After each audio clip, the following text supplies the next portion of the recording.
நீங்க என்னோட கேள்விக்கு கொடுத்த பதில் என்ன கொஞ்சம் யோசிக்க வச்சது. ஆனா எனக்கு இன்னும் ஒரு விஷயத்த நீங்க தெளிவுபடுத்தணும். அதாவது முற்காலத்துல ஆண்கள் தான் போர்க்களத்துக்கு போகணும்ன்ற ஒரு சூழ்நிலை இருந்தது.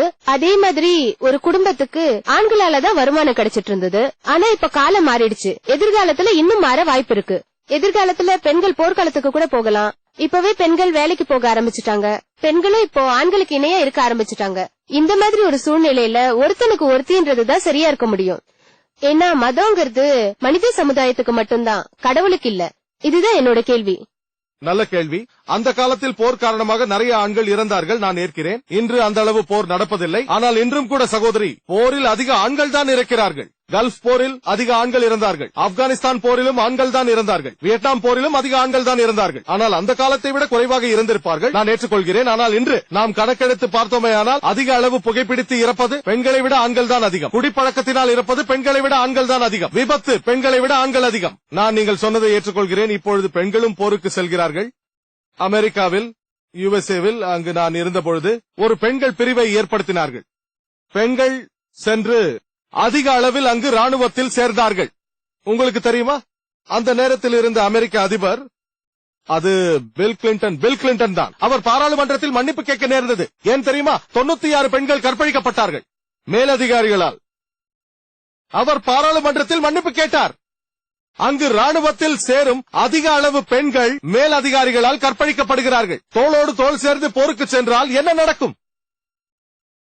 இது உண்மையான புள்ளி விவரம். அமெரிக்காவில் இப்படித்தான் நடந்து கொண்டிருக்கிறது. ஆனால் பிரச்சனை எனக்கு புரிகிறது. உங்கள் கேள்வியை நான் ஏற்றுக்கொள்கிறேன். உங்களுக்கு புள்ளி விவரம் தெரியாத காரணத்தால் நீங்கள் அப்பாவித்தனமாக கேட்கிறீர்கள். பெண்கள் வேலைக்கு செல்கிறார்கள் என்று நான் ஏற்றுக்கொள்கிறேன். அமெரிக்காவில் என்ன நடக்கிறது என்று உங்களுக்கு தெரியுமா? அமெரிக்காவின் சட்டத்துறையால் 96 எடுக்கப்பட்ட கணக்கெடுப்பின்படி ஒவ்வொரு நாளும் 2713 பெண்கள் கற்பழிக்கப்படுகிறார்கள். 32 நொடிகளுக்கு ஒரு பெண் கற்பழிக்கப்படுகிறார். நாம் இந்த அரங்கத்தில் கடந்த 3 மணி நேரமாக இருக்கிறோம். இந்த நேரத்திற்குள் 300க்கும் மேற்பட்ட அமெரிக்க பெண்கள் கற்பழிக்கப்பட்டிருப்பார்கள். ஏன்?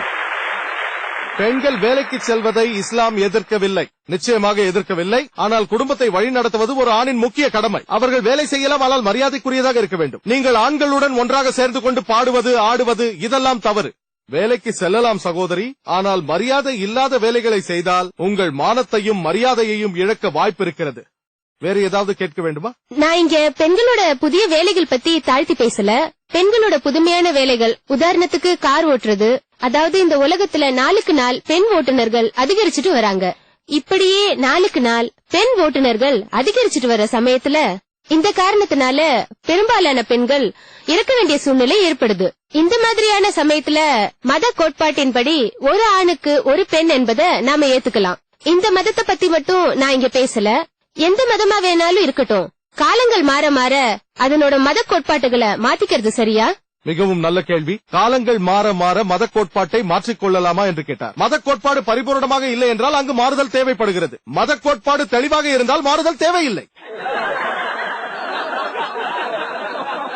மத கோட்பாட்டில் பிரச்சனை இருந்தால் மாறுதல் தேவை. அதனால்தான் குரானில் ஏதாவது ஒரு குறையை காட்டுங்கள் என்று சொன்னேன். நீங்கள் கற்பனை செய்யுங்கள் என்று சொல்கிறீர்கள். ஒருவேளை 100 ஆண்டுகளுக்கு பிறகு பெண்கள் அதிக அளவு கார் ஓட்டினால், ஒருவேளை அதிக அளவு இறந்தால், ஒருவேளை பெண்கள் எண்ணிக்கை குறைந்தால், ஒருவேளை சகோதரி, நம்மை படைத்த இறைவனுக்கு எதிர்காலம் தெரியும். உங்களுக்கும் எனக்கும் தெரியாது.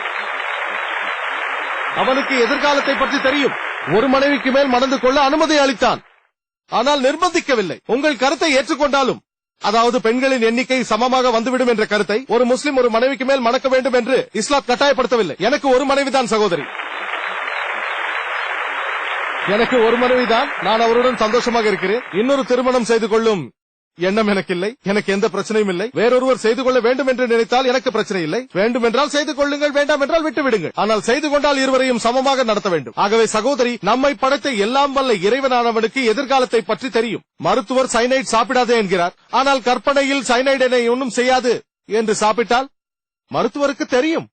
ஆனால் மருத்துவரும் ஒரு மனிதர் தான், அவர் தவறு செய்யக்கூடும். எல்லாம் வல்ல இறைவன் மிகப்பெரிய மருத்துவர், எல்லாரையும் விட பெரிய மருத்துவர். நமக்கு என்ன தேவை என்று அவனுக்கு தெரியும். ஆகவே ஏதாவது குறை இருந்தால் இப்பொழுதே காட்டுங்கள் என்றேன். நாளை கற்பனையில் ஏதாவது நடந்தால் இன்ஷா அல்லாஹ் நாளை மறுபடியும் என்னை வந்து கேளுங்கள், நான் பதிலளிக்கிறேன்.